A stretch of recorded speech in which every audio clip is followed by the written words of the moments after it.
Bet on Bears fans, another edition of the Chicago Bears podcast coming your way. Pat the designer, Jack McGrath, or as many call him around the station, AI Jack in the building. Joining us, unfortunately, not preparing for a game week, but looking back on a really, really fun season. And the question on the table today, did you see enough this season for the Chicago Bears to go all in this offseason? We'll talk about that and more ahead of Ryan Poles and Ben Johnson talking tomorrow. What do we want to hear? All that coming up on today's episode of the Chicago Bears podcast. Hit that like button, subscribe to the page, leave a 5-star review. Y'all know what to do. Today's episode brought to you by Underdog. Make picks, win money. Jack, how are you, my friend? Doing good. Would be better if the Bears were playing this weekend, but you know, it was a successful season. And to address your first question, Pat, we saw a lot of really good things this season that had me confident that this is a team that's going to be competing next year.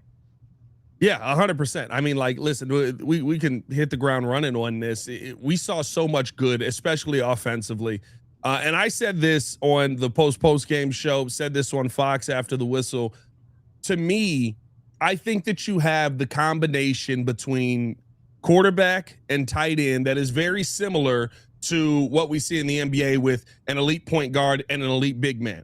It's a combination that wins a lot of games, that gets to Super Bowls, and we have seen win a ton of Super Bowls in this NFL. I think you have an elite receiver in Colston Loveland, and I think you have a guy that can get him the ball and make him very special in Caleb Williams. And that's kind of where this all starts. You got the offensive line, very young. You've got a bunch of receivers on this team. Run game seems like it's going, even though the Bears may be losing Eric Bieniemy. Seems like that's pretty much a done deal, depending on, going through the process of hiring the coach and stuff like that. But when I look at this offense, I feel like you have a Super Bowl caliber offense, which means you need to add defensively. And looking at this defense, there are names out there that are available this offseason, possibly, if you make the right move and go all in. What are your thoughts, Chet? Look at the offense and who's coming back next year. Durham Smythe is really the only starter that is going to be a free agent this offseason.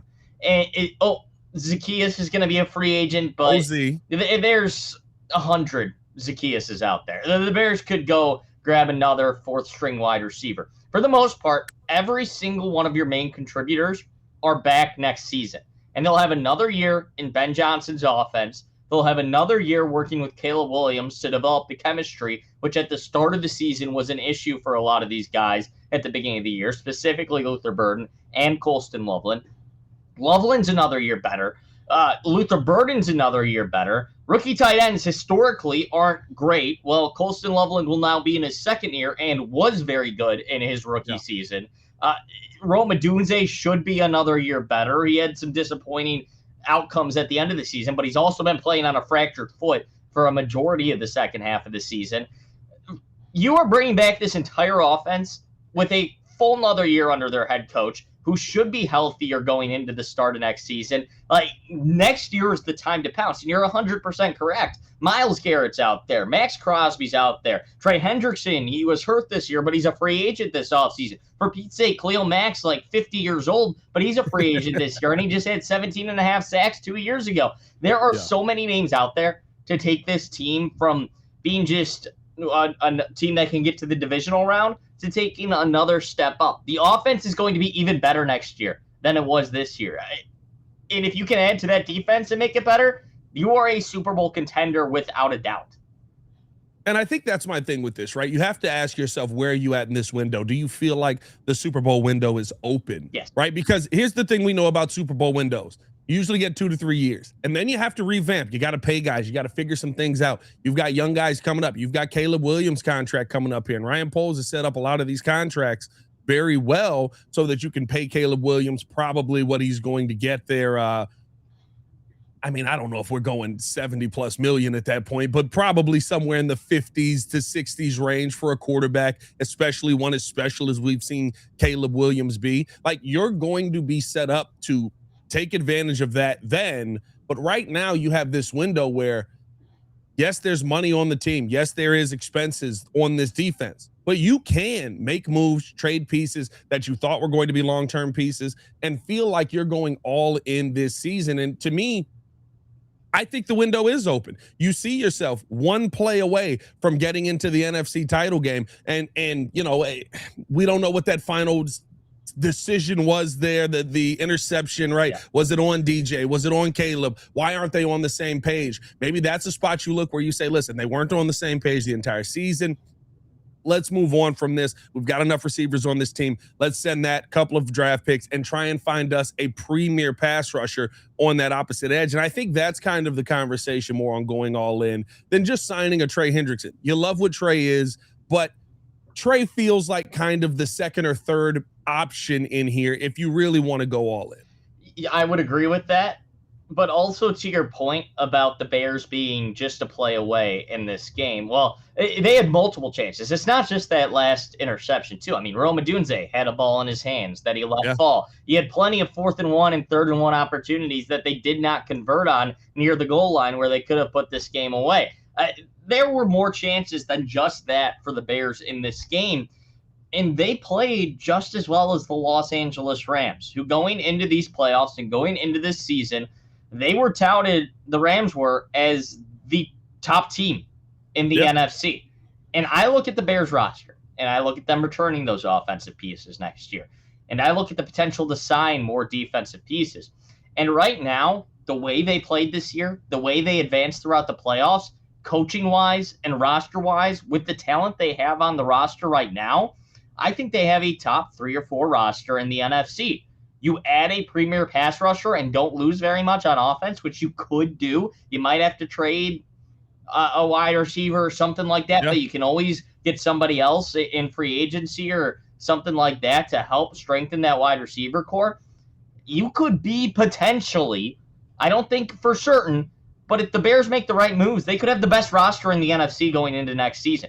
Matthew Stafford's only getting older. The Seahawks just paid their quarterback in Sam Darnold, so they have a little bit of flexibility, but it's not like they're going to go out and be big spenders this offseason. And I don't know, maybe the 49ers, but once again, their Kittle's getting older. He's hurt. McCaffrey's getting older. All their weapons continue to get older. Their offensive line is falling apart because they're on the wrong side of the age spectrum. So you look at all these teams in the NFC, and pure roster and coaching-wise, if the Bears add on to this defense and add a couple of premier talents, maybe even just one premier talent, depending on who that name is, they will have the best roster and might be one of the top 2 or 3 favorites, if not the favorite, to come out of the NFC next season. Yeah, I think the big question is who would you move on from in that situation, right? There's a couple of names on here on this team that are the big money players. Unfortunately, right, for a guy like Max Crosby, even for if you were going to make a move for Myles Garrett, right? Like, and Myles Garrett, by the way, we all know, right? It's pie in the sky. That is, you know, you get to walk into Valhalla, a very happy person. You crown Ryan Poles, and then you just die. I don't expect a Myles Garrett deal to happen, but the Max Crosby one I think is very interesting at this point. You start to look at the pieces you have, though. Are you moving on from Montez Sweat? Well, you probably want to keep him to pair with Max Crosby if you can. Are you moving on from Jalen Johnson? That's an interesting option there, but are they looking for a DB without a pass rusher? It has to make sense for both sides. The thing, DJ name that has come up, that could be very interesting because every team is looking to add a premier receiver, especially a team that's probably going out there and going to go get Fernando Mendoza this offseason with the Raiders there. And then you kind of get to this final situation where you're looking around at Cole Kmet. Well, they got Brock Bowers, so they're not in the market for the tight end. I saw this trade come out from FanDuel, proposed trade. It said DJ Moore, 2026 first-round pick, which is 25th in the draft right now, a 2026 fifth-round pick, and a 2027 second-round pick, and the Bears get Max Crosby back. If that was ever an option on the table, I would drive DJ to Vegas myself. Like, I love DJ. I really appreciate what he's done here in Chicago, but a game-changing pass rusher changes the entire trajectory of what the defense could be. I think we saw it here when Khalil Mack showed up, Jack. Khalil Mack showed up and Kyle Fuller went from, he's a nice piece. Yeah, you wish you had Aaron Donald, to, that's a Pro Bowler. Like, don't throw the football his way. He's really going to be able to slow you down. I think that could be the piece you need to also invest in the fact that you need Jalen Johnson to return back to form. It's very difficult for a DB to do that without having an elite pass rush in front of him. So to me, like, no, you're 100% right, Pat. And go ahead. It was a little delay. We'll cut it. yeah. Sorry, Pat. A little delay there. No, you're 100% right though, Pat. Because if you look at how Jalen Johnson played this year, he's a guy that should be healthier next season.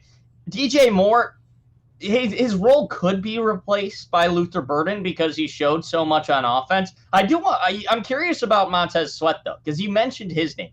And Austin Booker's a guy who came up big at the end of last season.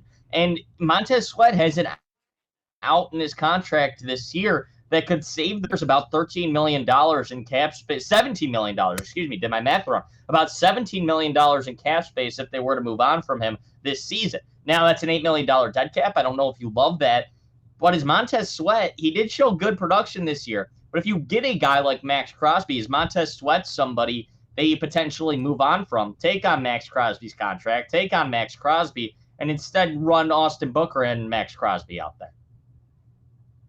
That's such an interesting scenario because like Montez is probably exactly what you want next to Max Crosby, right? Like he's a 2. Yep. He's a guy who creates pressure, finds ways to be around the quarterback, gets the job done. And he did that this season. Like I get it, the 10.5 sacks, and we all go, oh, well, we didn't see enough from him. Well, he was basically the only pass rusher that you really had a ton of confidence on this defensive line. So there was a lot more focus on him. If you start to get those one-on-one scenarios, is that better than being in a situation where you have Austin Booker over there? And yes, look, like you're spending a ton on your defensive line. You still have free agents that you have to add to this. Is Kevin Byard coming back? Are you re-signing Jaquan Brisker? I think those are all valid questions when you have this conversation. But for me, like, if you can create constant pressure around a quarterback and put the ball back in Caleb Williams' hands as many times as possible, that's not a situation that hurts you. And I think in that, Austin Booker, while he was solid in some pure pass rush roles, I really love him on third down, passing downs. I don't think that he was somebody that you could say is a every down type of pass rusher. Now, the argument on that would be, we had a lot of games where we're sitting there going, why the heck isn't Montez Sweat on the field right now? Is there some kind of disconnect with him in the scheme with Dennis Allen, right? We've seen him be very good in this scheme, but we've also seen him get pulled at very weird moments on the field. So there's a lot to weigh there. For me, I have no problem if you're investing heavily in your defensive line. Here's the biggest problem with all of it, though, where you may have no choice but to move on from Montez Sweat. You've got Dayo Odeyingbo. And listen, he's not good. Maybe he can get better. Maybe time with DA. We can't say that they can't develop players, right? DeMarco Jackson looked really good. CJ GJ, Nashawn Wright. This is a defense that developed a lot of guys and helped them fit into this system. Maybe that can happen for Dayo here, second year of this thing. But that's money that you can't move right now. Nobody's taking a Dayo Odeyingbo trade. You can't cut Dayo Odeyingbo because of the cap hit that is going to hit you for. You may be in a situation where you almost have no choice unless you are going to move on from Jalen Johnson or Cole Kmet, no matter what this offseason, where you are able to open up that cap money, which, again, I'm willing to invest heavily in the defensive line and be fine with that and say we can figure it out at other positions because we can find DBs to fit in here. Yeah, no, I understand what you're saying there. And the Bears found it with the secondary this year. Just look at guys like C.J. Gardner-Johnson, who they went and pulled out of free agency mid-season. Look at Nashawn Wright, who was a cast-off, and then suddenly he's one of the league leaders in interceptions this year and forced turnovers. Yeah. The Bears and their secondary coaches and scouting have been very good at identifying guys who can fit into Dennis Allen's system.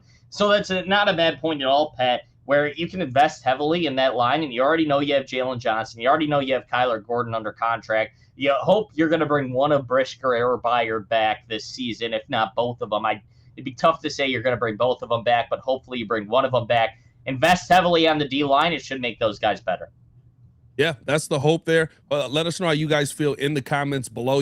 Remember, you still got young guys that didn't play a ton this year as well. Shamar Turner didn't get a ton of time because of injury and was banged up. Zay Frazier was medically announced on his Instagram that he was medically cleared. What is he going to look like in this Dennis Allen system, essentially going into his rookie year last year after being shut down this entire season? So you still got some options there defensively.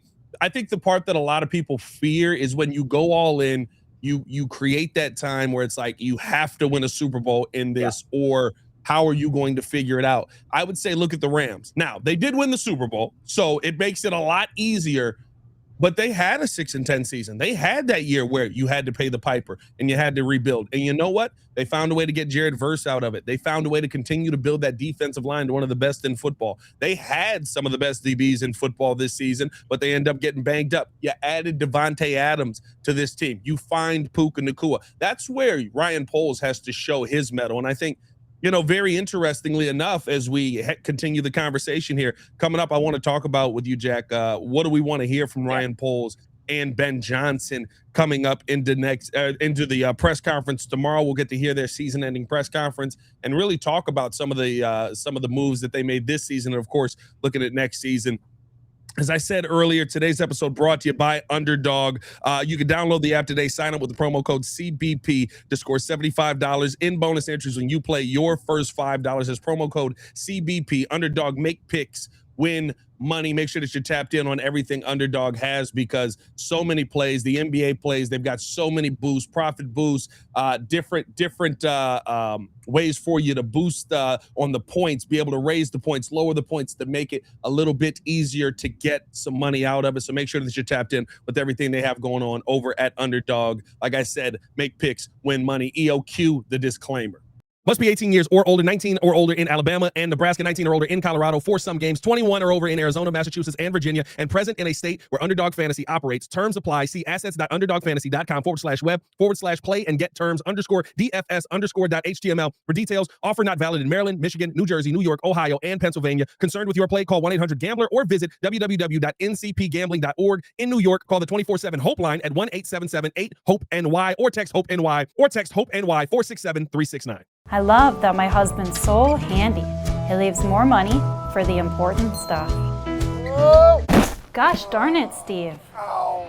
Don't be like Steve. Call Avondale Roofing. DIY is for Pinterest, not your roof. Welcome back in here to the Chicago Bears podcast. Pat the Designer, Jack McGrath, back at it again. All right, Jack, we get to hear from Poles. We get to hear from Ben Johnson tomorrow. What do you want to hear about this upcoming offseason? What do you want the focus to be that this team is finding ways to improve on? Yeah, well, first off, the defensive line. We just talked about that. The defensive line has to get better. But I want to hear that they're all in. You brought up the Rams earlier, Pat, and do you know who the last 2 first-round draft picks for the Los Angeles Rams were? Last 2 first-round picks. Jared Verse for sure. Yep. And was it Puka? No, Puka's not a first. A fifth. That's a good question. Who's before Puka? I mean, who's before Verse? You have to go back. Is it Goff? Jared Goff in 2016 was the last first-round pick. I was going to say, I was like, they've been winning. For the Los Angeles Rams. That was their last first-round pick because they've traded everybody away. I want to hear aggression from Ryan Poles. He's been aggressive. He's gone out and got his guys. So now's the time to take the big swings. Yep. And he's done that throughout his career. It feels like he might have thought they were in a set position last year when they traded for Keenan Allen, when they probably didn't need him, to trade away a third-round pick for Keenan Allen in a year where, looking back at it, should have been a rebuilding year. Now is the time to go all in. And I hope that's what he says. I hope he says the Chicago Bears are open for business. Yeah. I'm willing to trade for big money players. Now, he's not going to say that because he has to keep some negotiation leverage. So he's not going to say that. That's what I hope to hear. From Ben Johnson, this is what I want to hear. And he said, and Yurko said it today on Carmen and Yurko, you've had other NFL players say this. Cole Kmet said it, that momentum doesn't carry necessarily from year to year. Well, yes, but also I think you can kind of look at a lot of these teams that have continued to build dynasties. For example, the Kansas City Chiefs, where they continually improved year after year after year. In the year where they got Patrick Mahomes starting for the first year, they went to the AFC Championship game. They lost, but then they built on it the next year and came out guns a-blazing the next year and rolled to a Super Bowl victory. I want Ben Johnson to say, yeah, I understand the momentum doesn't carry over, but there are a lot of good things that this team can carry over into this offseason and into next season because the offense is going to be, for the most part, coming back. And I want to hear that confidence from him to his players and his players to have that confidence too, that they're not done and they're going to be building from now until week 1 of next season and continue to build through and build on this season. Yeah, the momentum might not carry over, but a lot of good building blocks carry over. And I want to hear Ben Johnson explain that and talk about how he's going to continue to build this team heading into the offseason, because I really think they have a lot to build on. Yeah, that's the biggest thing for me. Like, when you look at, yes, momentum doesn't carry over. You know what does? Improving your team with what you've already had. Going into a second year of an offense, understanding the terminology, where this year in training camp, it was being fed through a fire hose. Next year in training camp, Ben Johnson's probably still trying to feed you through a fire hose, but you're able to digest the information way easier because you know the terminology, you know the calls, you know the expectation. You go into a training camp now expecting to hit in the manner that you did the year before, expecting to be as physical as you were the year before. And I look at this, right? J-Mac brought this up, you know, when he went through the change with Dick Duran to Lovie Smith, how many of the soft tissue injuries and different things that the Bears had that season, and then going into that 06 season, you kind of knew what to expect, and so your body was more prepared for that. I think we're going to see that, and that's a carryover that can't be quantified in momentum. That is something where if you have a healthier season next year, remember, we played most of this season without our DBs. We went a chunk of this season without linebackers, like the edge rusher issues that we had all year. As bad as Dio ended up being, right? You lose him to injury, and maybe you find a gem in Austin Booker, who's now had playing time. Those are the things. The knowledge is something to me that continues to carry over, and I think that makes his team so much more dangerous going into next year. And to your point about Ryan Poles wanting to be all in and looking at the Rams, like, I think that's a great example of this, because you don't know how long this opportunity is going to last. Look at Washington. You think Washington expected to not be in the playoffs this year? No, you never know what that season is going to be. And you can't sit there and worry about, oh, well, how are we going? It's the one thing that everybody in Chicago is always pissed about until it's time to actually pay the piper. And then they go, well, I don't know if I want to invest that much. You can't worry about the 2030 Bears if you're still losing in 2026. You can't worry about the 2030 Bears if you're not improving on your issues that you had in 2025. You know why? Because if those issues continue going into next season, it's not just for fun anymore. It's not surprising anymore. There's an expectation of you have to raise the level. Ben Johnson screams out good, better, best after every win. This year was very good. Next year has to be better. And eventually you want to see Caleb Williams and him get to that best. That probably still won't be until next season. The one thing I take away, and this is going to be an ongoing process for a while. People are going to have expectations on Ben and Caleb, Jack. I remember Pat Mahomes, and I swear, I think it was after his second Super Bowl win, where he said, I understand Andy Reid's system. And it was like, what the heck are you talking? You've won championships. You should know this like the back of your head. No. I just got it. Like now I'm dangerous.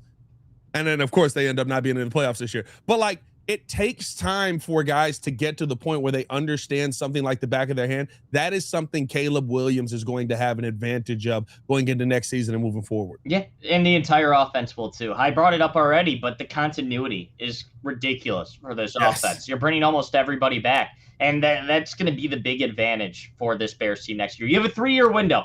This is it right now. Like, this is the 3 years where the roster around Caleb Williams can be at its best.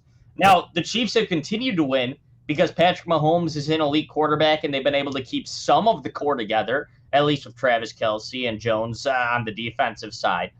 But it's not the same as those teams with Tyreek Hill and Travis Kelce and all these defensive guys where they had the best defense and the best offense. Now's the time where the Bears can do that. They have 3 years to do that. So they have to capitalize on it, because now is the time where you can be the best team. Not saying you can't win a Super Bowl when Caleb Williams is out of his rookie contract. It's just much harder to be that dominant on both sides of the ball. With Caleb 100%. On his rookie contract, you can be the best team on both sides of the ball. 100%. And I think that's the part that's so exciting, and why Bears fans are so juiced. You know, you want to see Ryan Poles take the big swings, come away with the big fish, and he did a lot of that this offseason. I've said this, Jack, like, and let me know if you think I'm wrong here. you essentially have to have the offseason you had this year on the defensive side of the football next year. Yeah. There's a lot of tough decisions to make, and you've got harder paths to do that because you got a bunch of guys paid. This wasn't a cheap defense. This is a highly paid defense that underperformed for most of the season outside of the takeaway market. I think that they overperformed there. When you look at yards, when you look at yards per reception, when you look at how many missed tackles we saw this season, when you look at the pressure rates that this defensive line, it was an underperforming defense, and you thought guys were going to take a step that didn't. So, like, I think that you have to have as perfect of a offseason as you did last year defensively, but you have to do it with harder stepping stones to get over. Yeah, because you don't have as much cap space as you had last year. And a lot of the focus last season went to that offense again. And that was the second year in a row that happened. The first 2 draft picks that the Bears made were on offense last season. 3 of the first 5 that they made were on offense last season. They made a trade for an offensive lineman. They spent a lot of money on the offensive line. Well, the offense is complete. You might need a little help at left tackle going into next season just because Ozzie might not be ready to go at the beginning of the year, but you're hoping by the end of the year you'll have him back and ready to go. So maybe somebody who can be that bridge there at left tackle. Other than that, bring back Durham Smythe and a complimentary receiver, but you don't need any other pieces on offense. The offense is set. So now you go and you spend all the money on defense that you can possibly spend on defense. You make all the draft picks on defense, and hopefully they take a step next year. Yeah, that's really what you want to see. Would you rather see them, like, because all in can mean a couple of different things, right? All in could, of course, be going after Max Crosby. It could be going again, Myles Garrett. It'd be a dream. I'd love it. I'd trade. I hate to say it, Jack. I'd trade you for Myles Garrett, bro. Like, you'd have to do shows in Cleveland. I'd hate to see it. I do it too. But Cleveland wants it. But I feel like we look at the free agency. I don't know, and I haven't broken down draft as of yet to see who the elite pass rushers are. But would you rather see the Bears go all in for a draft piece this year, where you're trading multiple picks, future picks, to try and move up into the draft, into that first round, and go after a elite pass rusher there, where you're trading that draft capital? It's more unknown, but it is cost control.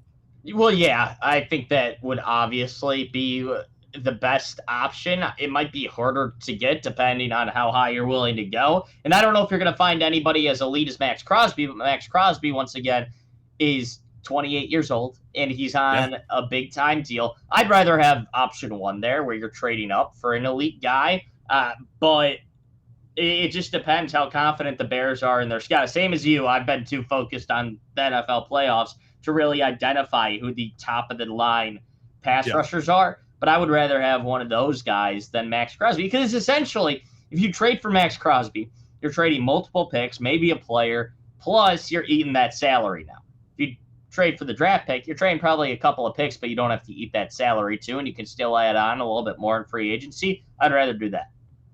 It comes down to, it's so tough because Max is known, right? You go into next season, you know Max probably 10 to 12 and a half sacks, pairing that up with Montez. I love the development we've seen, though. And I think that's really the conversation you got to have. Do you feel like if you go get this guy, you can develop this guy into an elite piece, where you got to think you're not going to get, a guy that could be a number 2 to Montez Sweat. You're hoping to go get a guy who can be your number 1 and make Montez Sweat the number 2. Like, there's a lot that goes into that. Those guys aren't just easy to find every single year. I know, we look at Jared Verse, and that's the one where everybody was like, that's the guy that you need to go get. And looking back on it, that was the guy you needed to go get, right? Like, I think that I wanted to see Rome have that game that made me go, you know what? Hey, Jared Verse, great player, but we got Rome doing that. We didn't have that in the playoffs. There's still a lot of time left on that.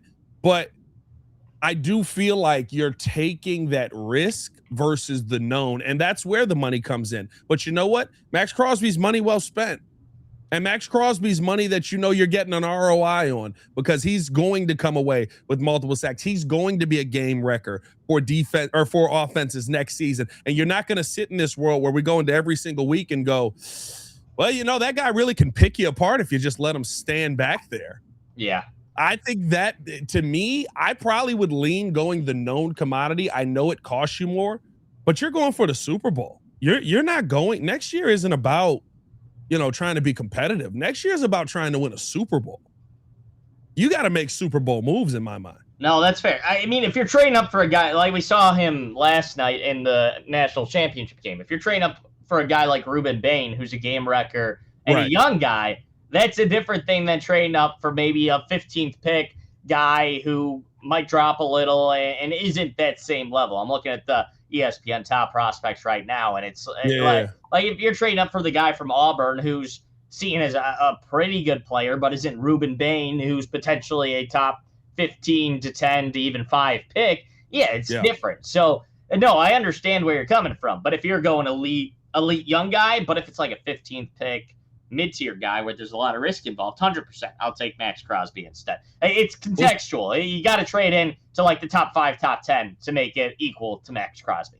That and that's the thing, right? What's it going to cost to get up there? Is it worth it to lose that draft capital? Where, listen, I don't know if this FanDuel trade is realistic, but it does sound like one that it would make sense for the Raiders to make if they were going to go there. I mean, we've focused on Max. The trade is focused on Max mostly, and I think people look at that and go, well, Trey Hendrickson's out there. You got to pay Trey, and you still have to clear money, so you still got to get rid of players one way or the other. Is that a option in your mind where you don't give up anything, though? You try and retain most of it. You restructure some contracts there, and you say Trey Hendrickson is your version of all in, even though you kind of saw why you maybe don't want to pay him at this point in his career. He yet again gets banged up, and I know people are going to say, well, the workload will be different. He's got somebody next to him. That doesn't mean, like, usually when injuries start, they don't just magically disappear in the NFL. No, and he's also 31 years old. Yes, I think he'd be one of those guys that I'd go get. Like Khalil Mack, you could go Khalil Mack, you could go, which is the older route and not as good as Trey Hendrickson at this point, but still is an effective pass rusher. You could go Trey Hendrickson, who has that potential in him to go out and put up a 15-sack season, but the injuries are a concern. It depends how much you're paying coming off the injury. I don't know if the price is the same as it was last year for a guy like Trey Hendrickson. But, man, it's enticing, the idea of only having to move cap money for a guy that's that good. He's not the same as Max Crosby now coming off the injury, but he has the potential to be. And that is enticing for sure. I'd probably rather do that if the medicals check out. Oof. It's going to be a fun offseason. I know that much. Jack, how about a little pie in the sky scenario? Mm-hmm. You trade for Max, you move a bunch of money, you sign Trey anyway, you make a dominant defensive line. Goodbye, Montez Sweat then. Montez Sweat's gonzo in that scenario. That's okay. Yeah. That's okay. If I get Max Crosby and Trey Hendrickson, I'm okay with that. The money you would have to move on that, like Jalen's gone in that scenario. Montez is gone. DJ is gone. Yeah. Cole is gone. But here's the realistic scenario about all of that, though. Like, we can't rule that out. No. We can't say that may not happen. And I know Bears, I said it at the beginning of last year. I'll say it throughout the offseason this year. Your favorite Bear is probably not going to be your favorite Bear anymore. Is Jaquan Brisker coming back? I don't know. I love Jaquan. He probably is my favorite Bear because he plays on the edge of disaster. And he's always like, listen, like, it's going to be you or me. And more times than not, I'm going to make sure that it's you. I love having a player like that on this defense. Realistically speaking, are you putting another 10 to 12 million in your DBs when you've got Jalen, when you've got Kyler? I love having a guy like Kevin Byard on this team. I think he's a phenomenal leader. He's probably, maybe you keep him if you don't keep Jaquan, but like there's a real conversation that Kevin Byard's not coming back to this team and you have to find a different option there. Like there's going to be a number of players that we all view as fan favorites or we love personally that aren't going to be on this team because you got a new coaching staff. Dennis Allen didn't call plays for a Dennis Allen defense last year. He called plays for Flus's defense. Yeah. They were all his guys. How much did they bring into the defense this season? They brought in Dio, they brought in Grady, and they drafted Shamar Turner, who didn't play for most of the season. So and Nishan as well. And Nishan and CJ Gardner. But Nishan ended up getting his opportunity because Jalen ended up starting off the season injured. And Terrell Smith ended up tearing his ACL. So like you probably weren't going to be in that situation where Deshaun gets a ton of run. No, exactly. So, no, these aren't Dennis Allen's guys, and you may see some turnover on the defense this year. Like Tyreek Stevenson had a soft benching for a large portion of the last part of the season. He didn't play any snaps in a couple of those games. Now he played in the divisional round, and he played well. He knocked the ball away from Davante Adams. I don't know if you saw this, Pat. This happened right in front of me. I was at the game in front of my seats. Tyreek Stevenson knocks the ball away from Davante Adams right before halftime, right? And this is with 18 seconds left in the half. The play is ran. He knocks it away from Davante Adams. Rams are still trying to run another offensive play. Tyreek Stevenson starts running to the stands and starts celebrating with the fans. Kevin Byard has to yell at him to bring him back on the field as the Rams are lining up to get Tyreek Stevenson lined up for the play. Almost the same exact thing that happened in the Washington game, but luckily Kevin Byard noticed and yelled at him to get himself over there and play the game. Tyreek Stevenson, even if he played a good game, I don't know if Dennis Allen loves him as a player just because he was the odd man out a lot. And there's still times where you're like, Tyreek, what are you doing, man? You gotta not make the mental mistakes. So I would say he might be somebody that's moved on from, but he also played really well in the Rams game. So maybe he's back next season. It's so hard to say because you don't know what guys Dennis Allen likes. Tyreek Stevenson was a main contributor in the Eberflus defense. In Dennis Allen's defense, he was non-existent for the second half of the season. So I have no idea what Dennis Allen's going to do with this defense, but you're right. There might be some time that these guys are moving on from a lot of these guys, and there could be some turnover here. Jack, you might have just accidentally broke massive news on Tyreek Stevenson right there, bro. Bears fans are going to eat that alive because you can't make that mistake. The whole thing was you've learned from that mistake. Yeah. The whole thing was you have figured that out, and we're not going to live in that mistake. And then there is a lot of that where you look and you go, okay, well, maybe that's why. Maybe that's why we don't see it. Maybe that's why he's not getting as much run or much opportunity. Like, I don't want to build a narrative around it, but like hearing that is concerning on have we really seen the growth? Because I'll be honest with you. I think Tyreek is fine for what he is, and I actually like him in Dennis Allen's defense. There's times where he gets cooked, but you need a physical DB that can keep up with those big guys step for step, who has the size, who has the length, who has the measurables. He's got the measurables that DA wants with a little bit more muscle than maybe a Nashawn, well, a lot of bit more muscle than a Nashawn Wright, but a Zay Frazier and guys like that who you've gone out and found. Like, Tyreek's the kind of guy you want in this, and hearing that is just like, come on, dog. Go back and watch on the All-22 tape. If you go to that play where 18 seconds left, second half, where he breaks it up from Davante Adams, all you do is you see him run right to the back of the end zone, and he starts cheering with the fans. I saw it in real time, and luckily Kevin Byard was there, which shows how important Kevin Byard is to this defense, that he pulled him back in and said, hey, they're going to run another play. They were huddling up, and then he pulls them back in, and the Rams start to line up. Like, he got back in time, but it was nearly disaster if Kevin Byard wasn't there.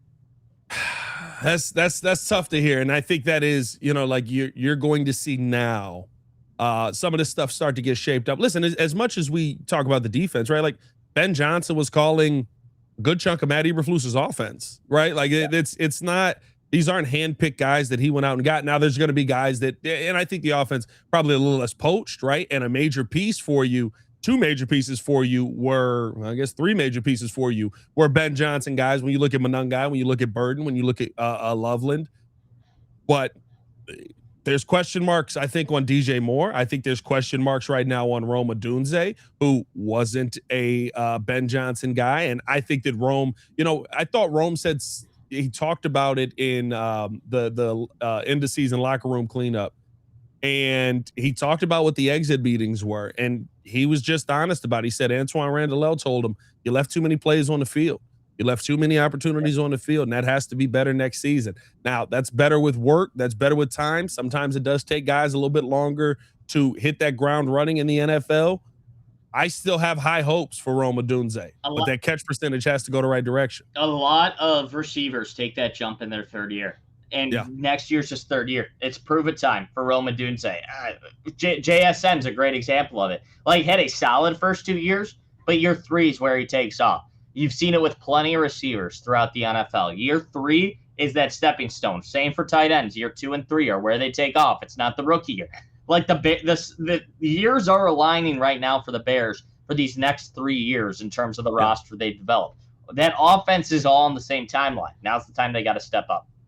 100%. We'll see what ends up happening. Me and Courtney tomorrow up at the press conference, so make sure that you guys are tuned in to tomorrow's episode. That's why we got Jack's beautiful face here today. Appreciate Jack for coming through to the podcast as always, man, and make sure that you check him out chiming in on Carmen and Yurko every day now, 9 to noon. Just loving hearing the sultry sounds of Jack McGrath over there on Carmen Yerk. Make sure that you guys stay tapped in with everything we have here on the Chicago Bears podcast. Hit that like button, subscribe to the page, leave a 5-star review. Y'all know what to do. As always, for AI Jack, it's your boy Pat the Designer. Back at it again. Better not. One love. Peace.